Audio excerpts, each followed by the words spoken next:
அந்த காலத்துல பெரியவங்க சொல்லுவாங்க, கல்யாணம் பண்ணிப்பார், வீட்ட கட்டிப்பார் அப்ப தெரியும் அப்படின்னு. அதாவது கல்யாணம் பண்றது, வீடு கட்டுறது வந்து மிகப்பெரிய சவாலுக்குரிய விஷயம் அப்படின்னே சொல்லுவாங்க.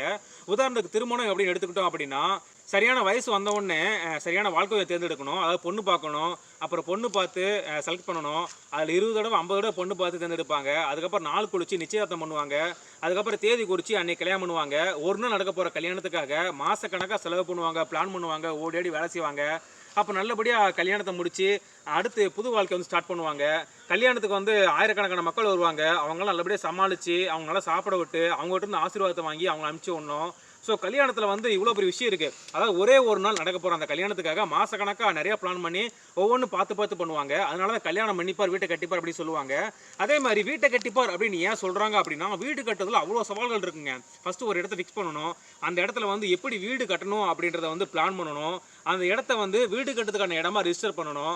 அதுக்கப்புறம் நல்ல வேலையாட்கள கூப்பிட்டு வேலை செய்யணும். பேஸ்மெண்ட் நல்லா ஸ்ட்ராங்கா போடணும். பாறை தெரிற அளவுக்கு நோண்டி பேஸ்மெண்ட் போட்டு கட்டட வேலைய ஆரம்பிக்கணும். இடையிடையில வேலை செய்யும்போது கொத்தனார் சித்தர்லாம் பிரச்சனை பண்ணுவாங்க. ஓபி அடிப்பாங்க, ஊழல் பண்ணுவாங்க. அவங்கள வந்து கரெக்ட்டா பார்த்து பக்காவா வேலை வாங்கணும். பொருட்கள் வந்து தரமான பொருளா தேடி பார்த்து வாங்கணும். சிமெண்ட் எல்லாம் கொஞ்சம் கேர்லெஸ்ஸா விட்டோம் அப்படின்னா கூட சிமெண்ட் கெட்டு போயிரும். மண்ணு கிடைக்காது. பார்த்து பார்த்து மண்ணு வாங்கணும். நல்லபடியா வீட்ட கட்டி முடிக்கணும். நம்ம ஒரு கணக்கு போடுவோம். ஆனா அது ஒரு பக்கம் இழுத்துட்டு போகும்.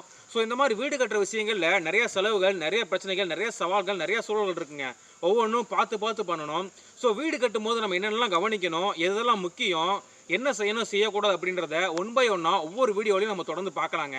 வீடு கட்டணும் ஆசையா இருக்கீங்களா, அல்லது வீடு கட்டுற பிசினஸ் பண்ணணும் அப்படின்னு நோக்கத்தில் இருக்கீங்களா, வீடு கட்டணுன்ற ஒரு எண்ணம் இருக்கா, நீங்க இந்த சேனலை சப்ஸ்கிரைப் பண்ணி வச்சுக்கோங்க. நம்ம அடுத்தடுத்து வீடு கட்டுறதை பத்தின சுவாரஸ்யமான விஷயங்களை பார்க்கலாம்.